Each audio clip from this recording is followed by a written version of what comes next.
A teenager's quest to launch Norwegian black metal in Oslo in the 1980s results in a very violent outcome.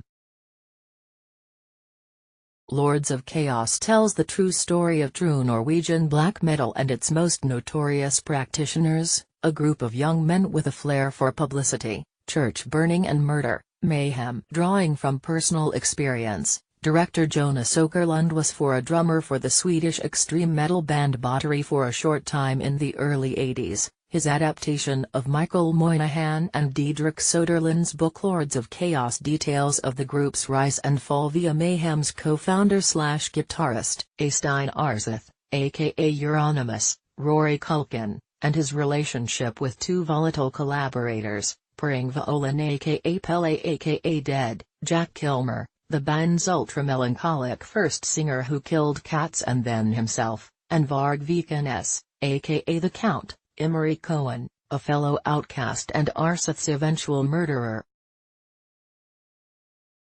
Behemoth frontman Nergal recently weighed in on the film while speaking with Australia's Everblack podcast. Nergal, "It's not a bad movie. The whole story is way too trivialized, but then again, hey, it's there to be sold in movies to the kids." The guy, Åkerlund, said it from the very beginning, "This is not a documentary." And it's not. He colored it up a little bit. Not a little bit, quite much. And some of the characters are.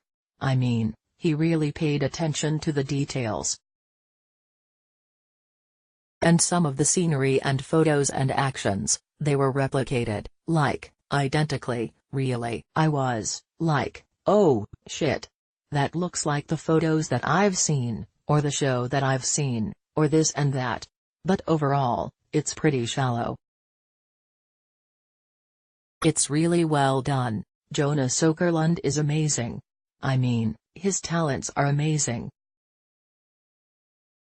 But still, keep in mind, it's a shallow Hollywood story now. In a recent interview with EU.com, Åkerlund reveals that he felt no need to reach out to Varg Vikernes when making his horror movie biopic on Norway's notorious mayhem, Lords of Chaos. Vikernes, who was a member of Mayhem from 1992 through 1993, was found guilty of killing Mayhem guitarist Øystein Euronymous Aarseth. Åkerlund says he had no contact with Vikernes, who was released from prison in 2009 after serving 15 years of a 21-year sentence for the killing. "No, never," says Åkerlund. "I mean, I'll leave it at that, but, I could say, I never felt I needed to because he has been the most outspoken about what happened and what his reasoning was. So, I felt he was the one character in the movie that I had the most material on." Euronymous was trickier because, he, is dead and he wasn't as outspoken as Varg was. The Varg material that I had was more than enough for me to understand his character, so I never needed him, so I didn't reach out to him. Read the complete article at EU.com. An official video trailer for Lords of Chaos can be found below. The film, released by Gunpowder and Sky, is co-produced by Vice Studios, 20th Century Fox, Scott Free Productions, and Insurgent Media. Visit the official Lords of Chaos website here.